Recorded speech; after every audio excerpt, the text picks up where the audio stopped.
జై రాధేశ్యామ్ అందరికీ ఈరోజు ముచ్చట ఏంటంటే ఈ ఫోటో చూసిన వాళ్ళు ఖచ్చితంగా ఎప్పుడో ఒకప్పుడు అయితే అనుకొని ఉంటారు కదా, నాకే ఎందుకు ఇన్ని కష్టాలు అని చెప్పేసి.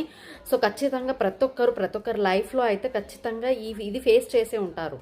దానికి సమాధానం అయితే నేను చెప్తాను, వినండి. సో మనం ఎప్పుడు కానీ భరించే వాళ్ళకే దేవుడు ఎక్కువగా కష్టాలు ఇస్తాడు, మంచి వాళ్ళకే. ఎందుకంటే మంచి వాళ్ళే ఓపికగా భరించగలుగుతారు కాబట్టి. సో దేవుడు ఎప్పుడు మంచి వాళ్ళకే పరీక్షలు పెడతాడు. అండ్ పరీక్షలు పెట్టి వాళ్ళు మంచిగా లైఫ్ని ముందుకు వచ్చి ఇలాంటి కష్టాలన్నీ ఎదుర్కొని లైఫ్ని చాలా బాగా లీడ్ చేస్తారని చెప్పేసి అయితే కృష్ణుడు లేకపోతే భగవంతుడు, మీ ఇష్ట దైవం ఏ దైవం అయినా కానీ మనకే కష్టాలు పెడతాడు. చెడ్డ వాళ్ళకి ఎలాంటి కష్టాలు పెట్టాడు, మంచి వాళ్ళకే కష్టాలు పెడతాడు. మీరు ఇది గుర్తుంచుకోండి అండ్ రాసి పెట్టుకోండి కూడా.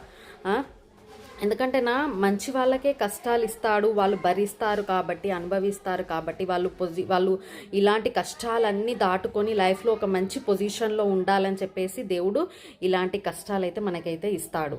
సో మీరేమంటారు? దీని మీద మీ ఒపీనియన్ ఏంటో ఖచ్చితంగా కామెంట్ చేసి, లైక్ చేసి, సబ్స్క్రైబ్ చేయండి.